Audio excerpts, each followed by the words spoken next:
Ito, nakikita ba nyo ito? Ayan, si Robin Padilla yan. Ha? Si Robin Padilla. Ayan, Robin Padilla yan. Ayan, meron siyang statement na naman dito na kakaiba eh. Utang na loob ang pinag-uusapan. Ayan, Ayan ang sinasabi dito ni Robin Padilla. Hindi ko na kailangang kumbinsihin kayong lahat sapagkat alam nyo lahat ng nandito. Ano ibig sabihin niya? Ang buong Pilipinas at sa buong mundo.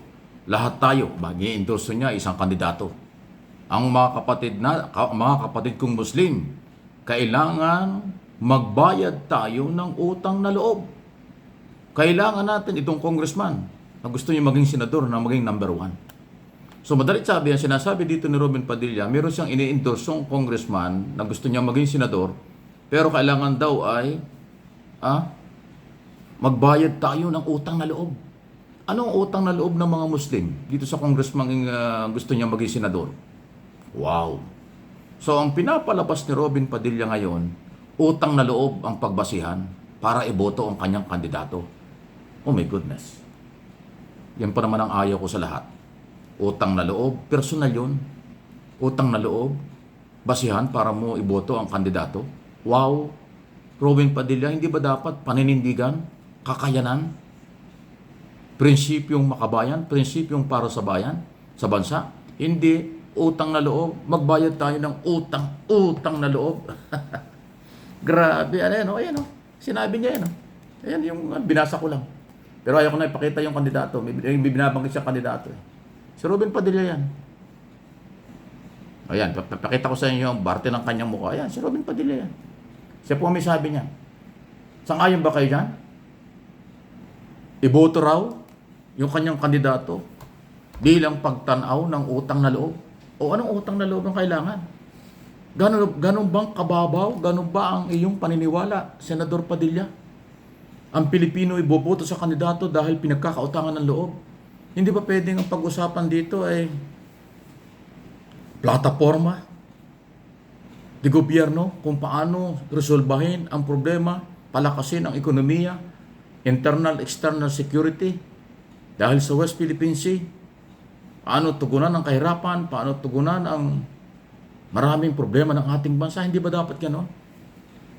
Di ba si Robin Padilla ay isang Muslim? Bakit kanyang inuutusan yung kanyang kapwa Muslim? Nananawagan siya sa kapwa niya Muslim na tumanaw daw ng utang na loob. So, alam mo, marami akong kilalang Muslim, hindi naman sila ganun. Alam ko, mga kapatid natin Muslim ay mga professional, matataas sa mga pinag-aralan, mga negosyante, makatao, makagobyerno, sumusunod sa ating mga batas, at malaya din silang bumoboto kung sino ang gusto nila.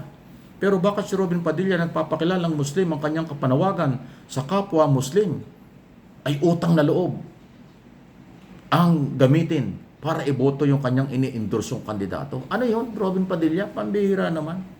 Ano po inyong masasabi dyan? Yan pa naman ang ayaw ko from day one. Dahil ako naniniwala, lumang politika, lumang sistema, pag utang na loob ang pinaiiral para iboto, para manalo ang isang kandidato. Mr. Robin Padilla, nasan ka? Bakit ganyan ang pinanghuhugutan mo?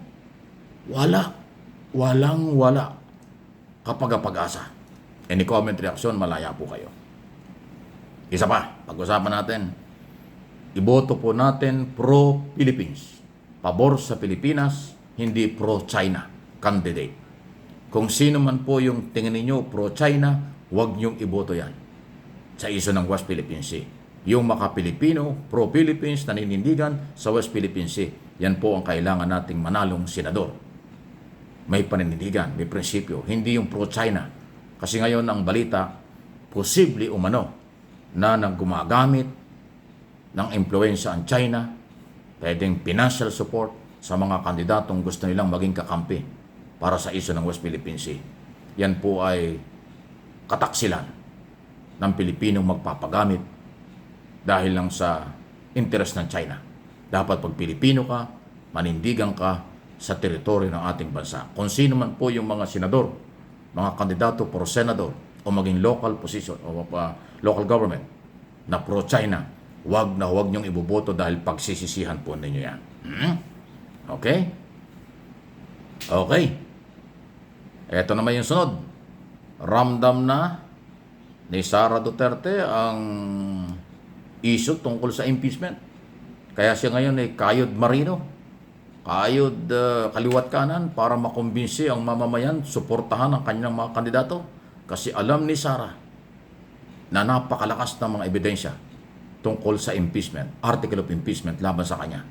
Kaya yung kanyang mga pag-endorso at pag-suporta sa kanilang mga kandidato, ang layunin niyan ay isalba siya na maging kakampi niya sa pagsisimula ng trial pagdating ng 20 Congress. Kasi next month, sa June, opening lang. Wala pang trial yan. Marami pang proseso. Sa pagdating ng 20 Congress, dyan magsisimula ang actual na trial. Mga new elected senador, congressman, yan po ang magiging hahawak ng impeachment. Kaya posibleng yan po ang galaw ni Sara. Alam niyang malakas yung kaso, mga ebidensya, kaya ngayon nagkukumahog siya, nai-endorso at mangampanya na suportahan ang kanyang kandidato. Hindi naman yan matatanggap ng mga taong may-ari ng pera sa isyu ng maaaring korupsyon. At higit sa lahat ng mga Marcos loyalists, Marcos supporters, at mga silent majority na mga botanteng Pilipino, hindi yan makukumbisi. Maniniwala silang dapat sumailalim sa trial, panagutin si Sara dyan sa betrayal of public trust na kanyang kinakaharap. Pero alam na natin kung ano ang galaw nila. Kaya maging maingat muli ang pagboto sa Lunes. Okay? Ito, habol natin ito. Talaga naman, no? Merong DS, Duterte supporters vlogger, patuloy na gumagawa ng mga palusot, katuwirang baluktot para ipagtanggol si Pulong Duterte. Alam niyo kung bakit ako natawa? May nag-forward sa akin ng video eh. Hindi ko nakakasabi kung sino. Pinapalabas niya, VIP raw dahil congressman, kaya niregaluhan ng babae. Ganon. Kaya nung nandoon sa bar, binigyan o pinatabi ang isang babae dahil VIP. Wow! Justification ba yon? Dahil congressman, VIP, libreng bigyan ng babae. Pinapalabas niya, binigyan ng babae. So, alam mo, Mr. Vlogger na A1, hindi ko alam kung saan ka humuhugot ng panlulokong ginagawa mo. Iba yung regalo kaysa order. Gusto mong palabasin dahil VIP niregaluhan ng babae sa bar. Ang sinasabi ng biktima, binugbog ng 2 oras ni Pulong Duterte, hindi yon regalo. In-order sa kanya. Yung mga babae, kaya dinala niya sa club kay Pulong at yung kanyang mga bisita. Yun ho yung issue. Pero pinapalabas ng vlogger na Duterte supporters na nagpapalusot pa siya. Na VIP yan, kaya binigyan ng babae, kaya ho, nirespetong siya ay niregaluhan. Ibang regalo kaysa order. Matatawa ka na lang. Alam niyo kung sino, bahala na kayo. Ayaw ko ng pangalanan, napapasikat lang yan. Suntok sa buwan naman ang mga argumento niyan. Pag hindi personal ang isyong kanyang tinatalakay, kaya kaliwat kanan na ang kaso niyang libel eh. Kaya ang dami niyang kaso kung saan-saan.